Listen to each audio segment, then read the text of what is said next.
Antes de que los primeros rayos de sol tocaran las murallas de Jerusalén, un misterio letal acechaba en las sombras del campamento asirio. Un secreto que estaba por cambiar el rumbo de la historia en una sola noche. El aire estaba cargado de silencio, de expectativa, de miedo. Corría el año 701 a.C.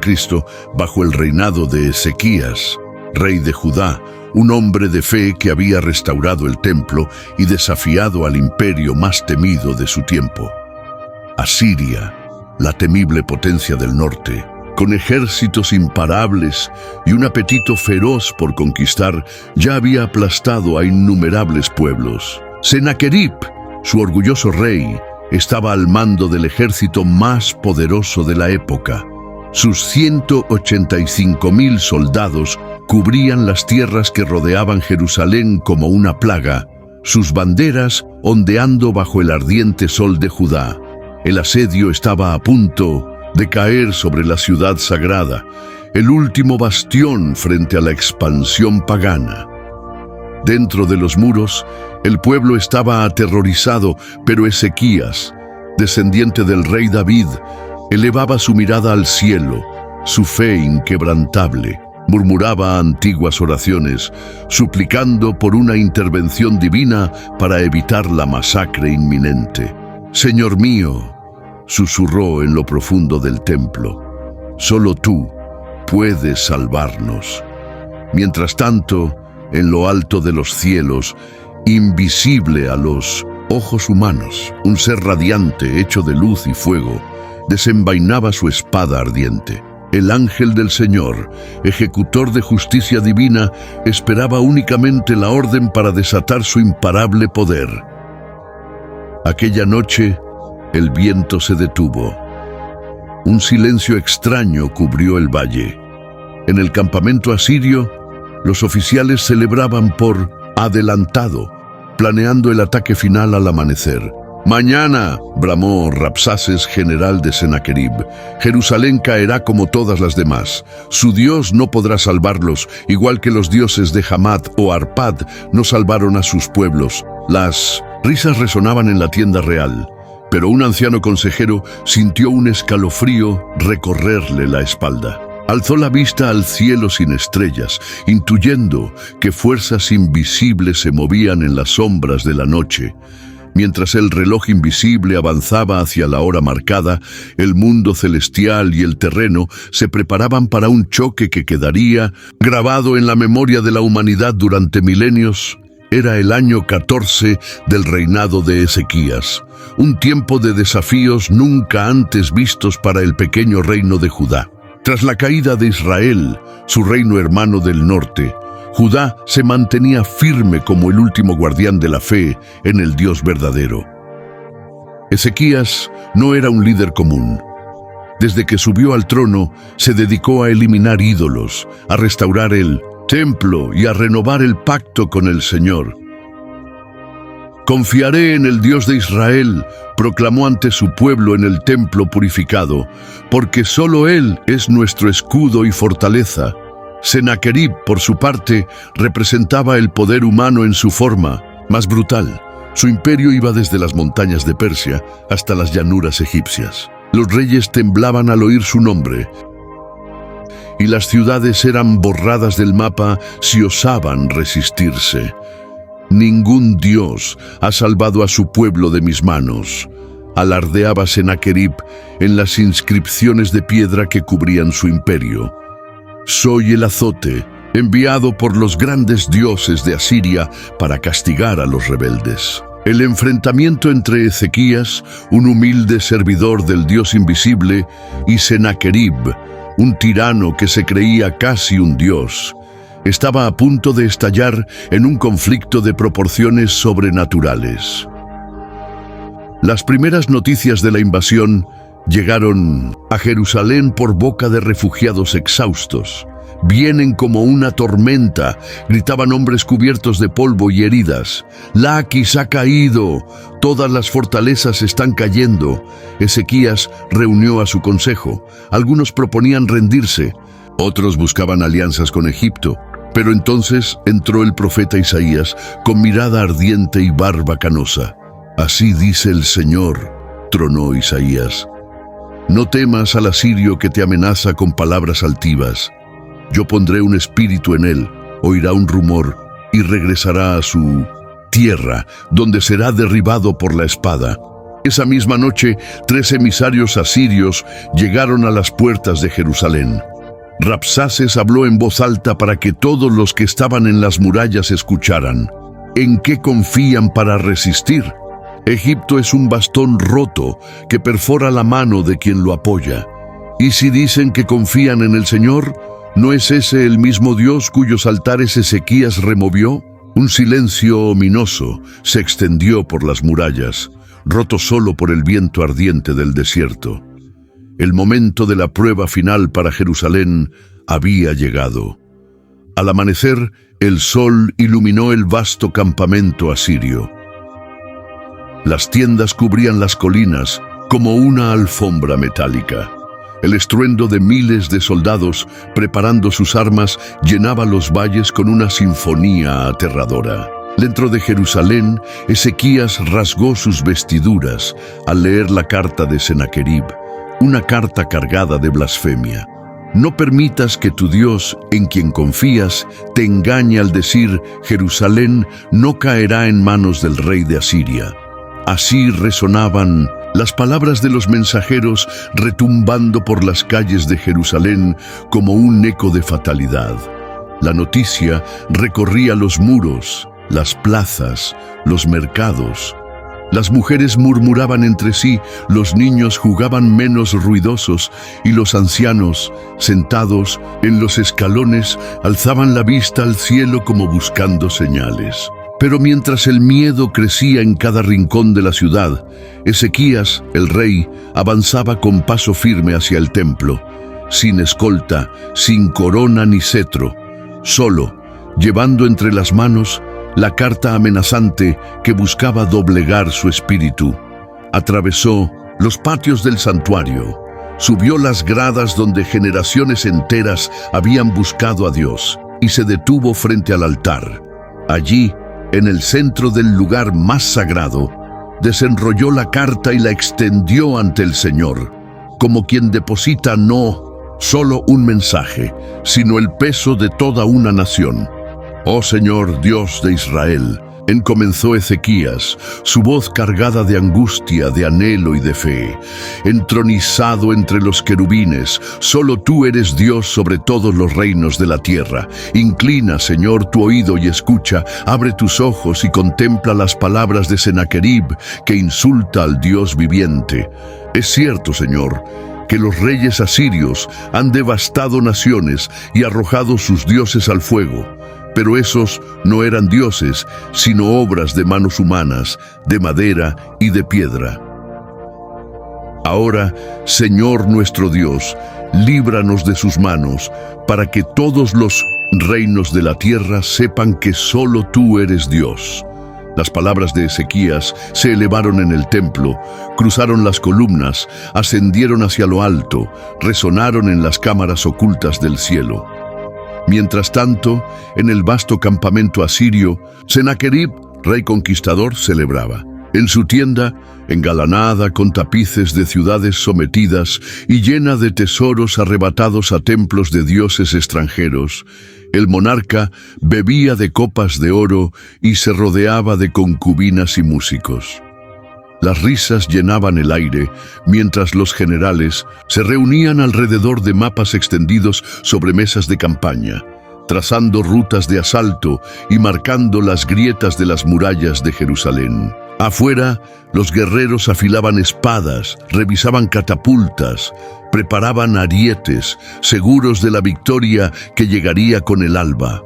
Pero entre ellos, un oficial joven miraba hacia el horizonte. «¿No sientes el aire extraño esta noche?», preguntó en voz baja a un compañero. «Parece cargado, como antes de una gran tormenta». El otro se rió golpeándole la espalda. «Es el miedo de los judíos lo que se te ha pegado. Mañana todo habrá terminado». Pero el joven no se tranquilizó. Levantó los ojos al cielo, donde las estrellas titilaban con un brillo extraño, como si también ellas aguardaran, expectantes. En Jerusalén, mientras la ciudad dormía inquieta, Isaías, el profeta, permanecía en oración. De pronto una luz lo envolvió, llenando el recinto sagrado. Sus rodillas flaquearon, su rostro se cubrió, pero aún así pudo escuchar la voz que surgía en medio del resplandor. Así dice el Señor, Dios de Israel: he escuchado tu oración sobre Sennacherib. La Virgen hija de Sión te desprecia y se burla de ti. Jerusalén menea la cabeza mientras tú huyes. Yo pondré un freno en su nariz y un anzuelo en su boca, y lo haré volver por el mismo camino por donde vino. Esta será la señal para ti, Ezequías. Este año comerás lo que crezca por sí mismo, el próximo año lo que nazca de ahí. Pero al tercer año sembrarás y cosecharás, plantarás viñas y comerás su fruto. Los sobrevivientes de Judá echarán raíces hacia abajo y darán fruto hacia arriba. Isaías temblaba, pero su espíritu ardía. Sabía que debía llevar pronto el mensaje al rey. Mientras tanto, en el campamento asirio, el ambiente cambiaba sutilmente. Sennacherib caminaba entre sus generales, observando los planes de ataque. El comandante de asedio señaló un punto en los mapas. Aquí, las murallas son más bajas. Concentramos fuerzas allí al amanecer. Rabsaces, el portavoz real, sonrió. Con malicia. Dicen que su rey pasó todo el día rogando en su templo.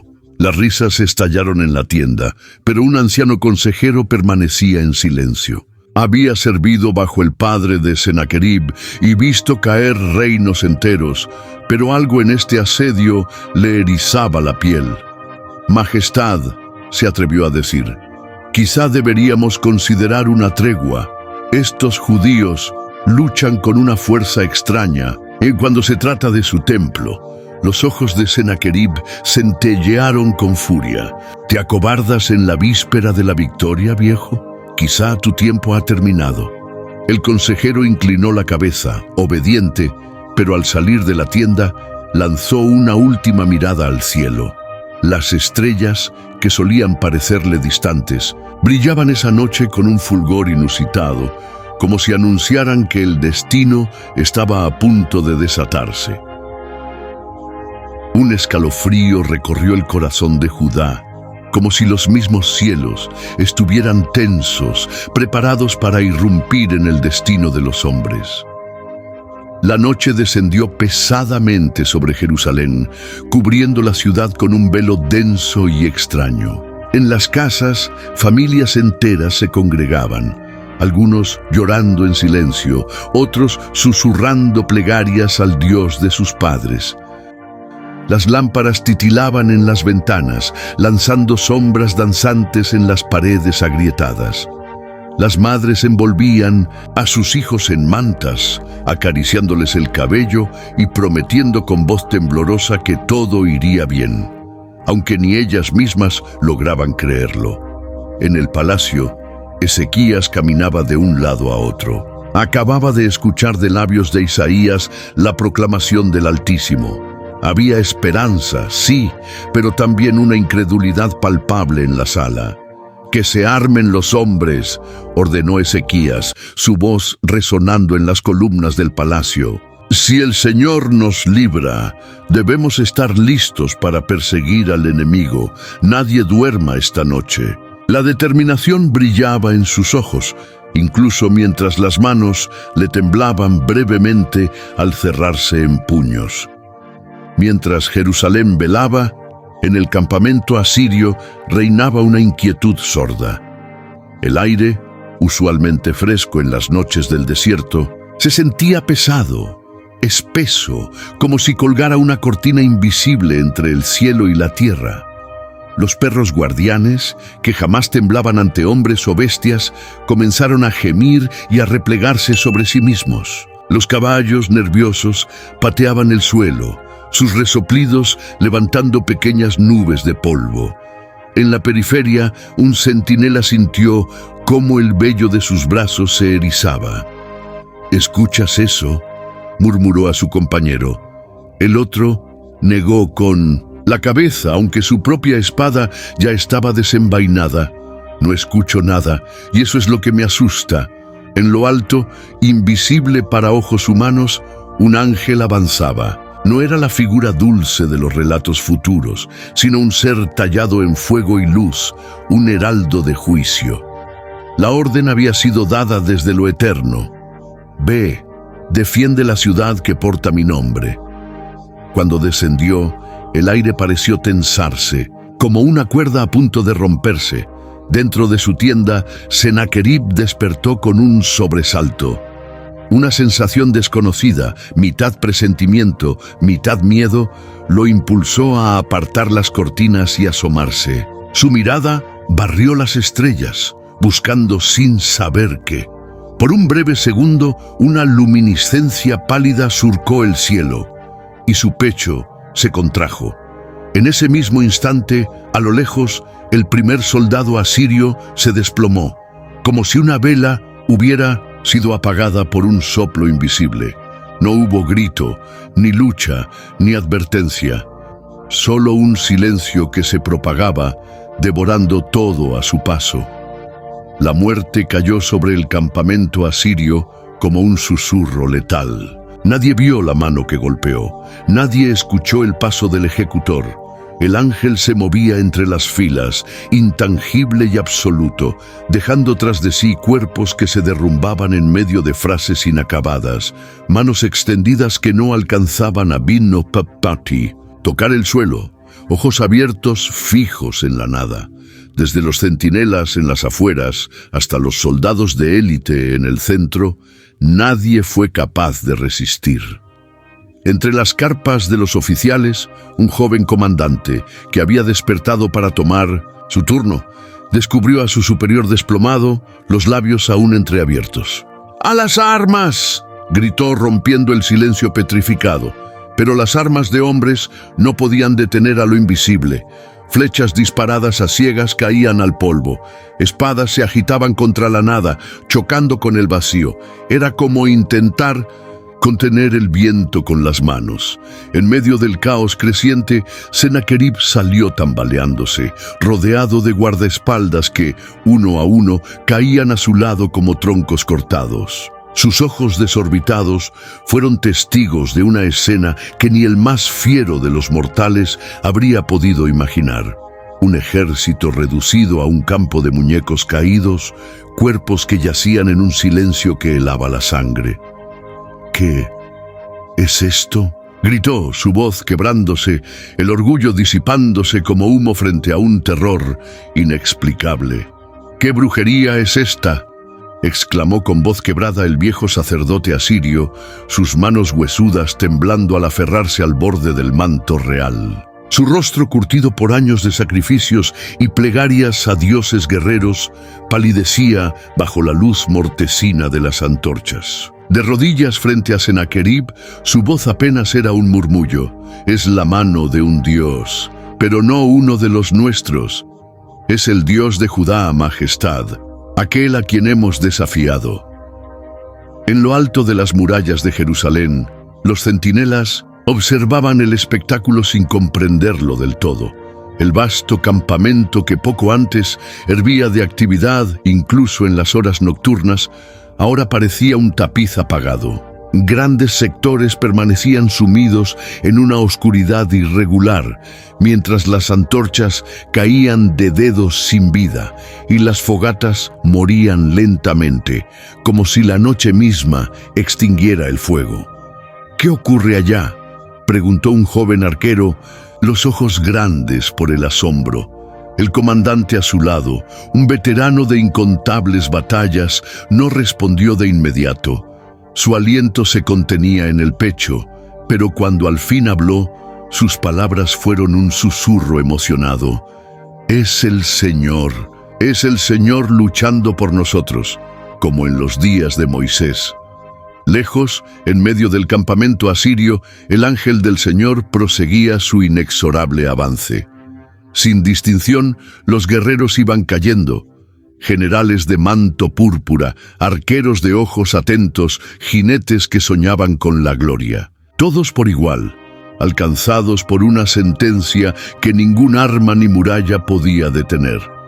Cuando la última figura cayó al suelo, 185.000 cuerpos yacían bajo las estrellas, rígidos, silenciosos, como si hubieran sido arrancados del mundo en 1906. Un solo suspiro. Entonces, como si nunca hubiera estado allí, el ángel partió.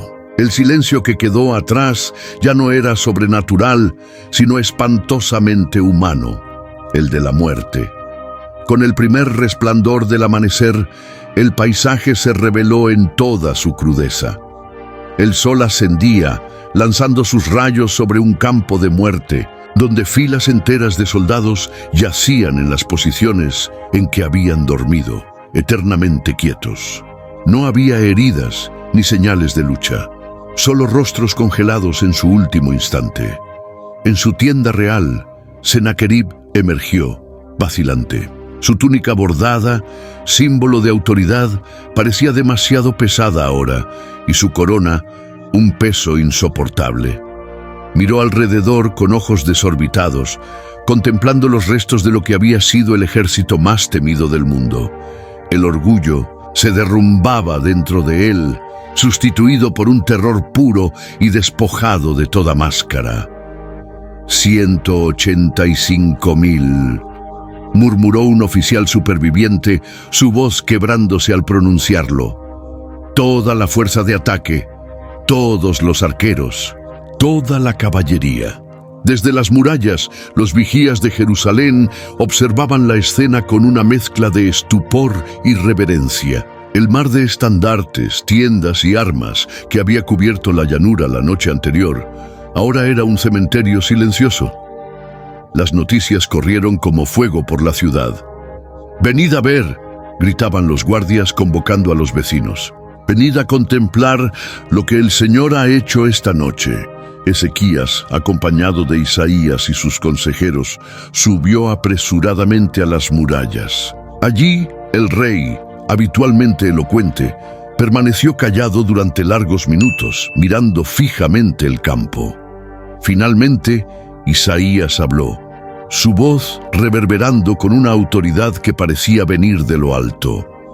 Así defendió el Señor a Jerusalén, no por el poder del arco ni de la espada, ni por la astucia de los hombres, sino por la fuerza de su brazo. Mientras tanto, entre las filas asirias, los pocos sobrevivientes trataban de organizarse.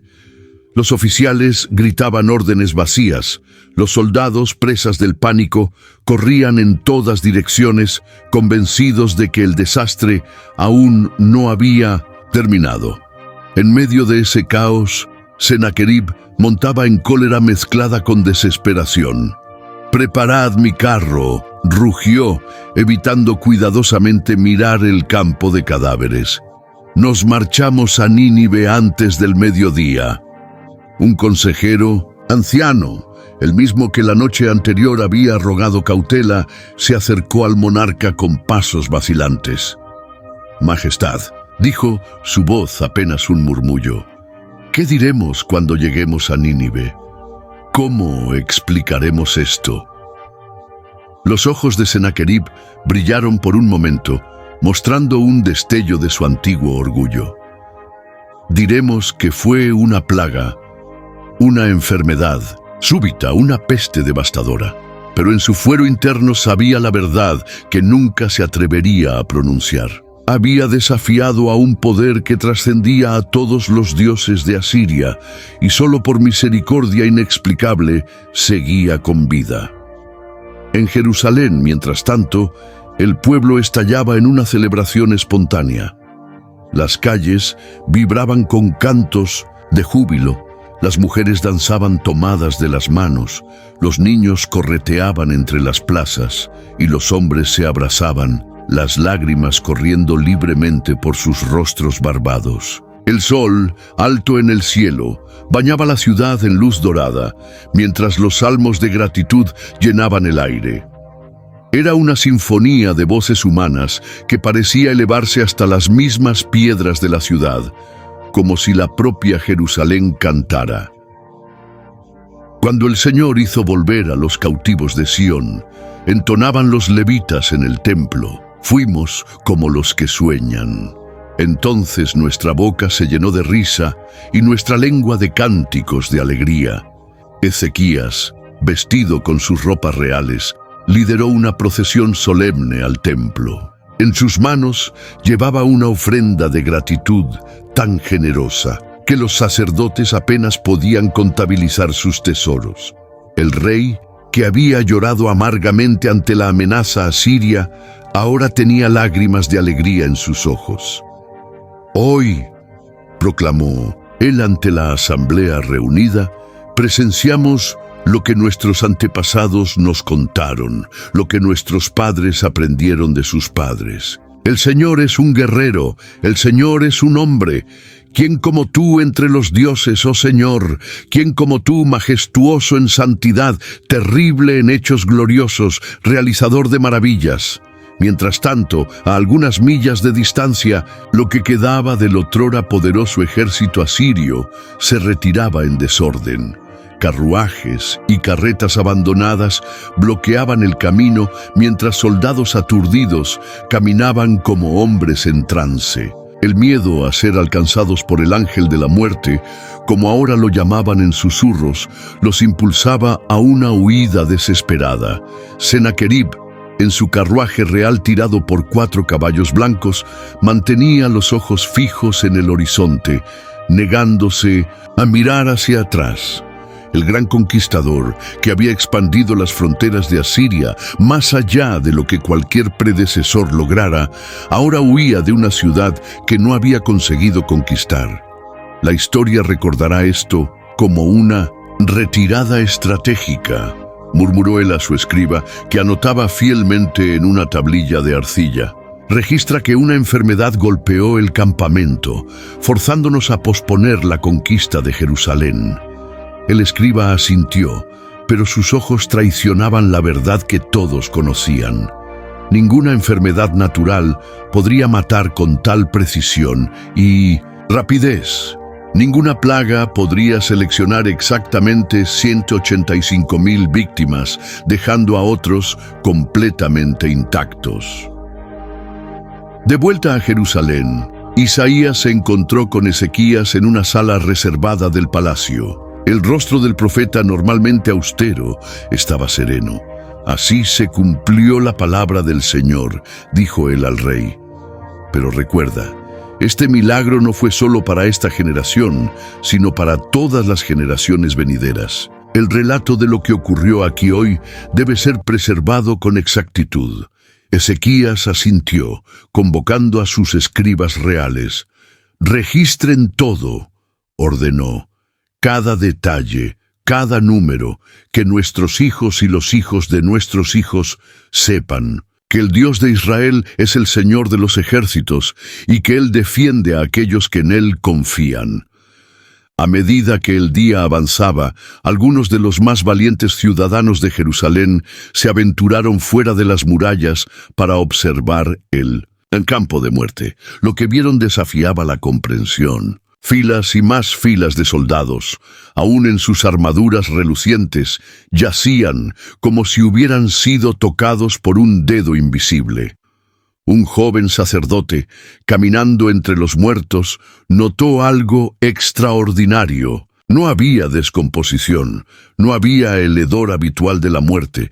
Era como si la propia corrupción vacilara en tocar a aquellos que habían caído por la mano divina.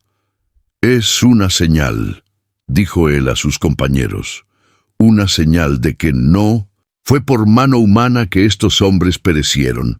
Los días que siguieron al milagro fueron de intensa actividad en Jerusalén. Por órdenes de Ezequías, grandes fosas fueron cavadas fuera de la ciudad para enterrar a los muertos del ejército asirio. Aunque fueran enemigos, el respeto por los muertos exigía que recibieran sepultura adecuada. Incluso en la victoria debemos mostrar la dignidad que nuestro Dios nos enseña, declaró el rey a quienes cuestionaban por qué deberían tomarse la molestia de enterrar a sus enemigos. A medida que el trabajo proseguía, informes comenzaban a llegar de otras ciudades de Judá. El miedo que había dominado a la nación durante el avance asirio se transformaba en celebración. Comitivas de líderes de aldeas y ciudades vecinas llegaban diariamente a Jerusalén, trayendo ofrendas de gratitud al templo y regalos para el rey Ezequías. El Señor cumplió su palabra, dijo el administrador del templo al contabilizar las ofrendas que llegaban. Él prometió que Jerusalén sería un lugar donde las naciones traerían sus tesoros. Y mira, esto comienza a suceder. En las semanas siguientes, mensajeros de reinos distantes llegaron a la ciudad santa.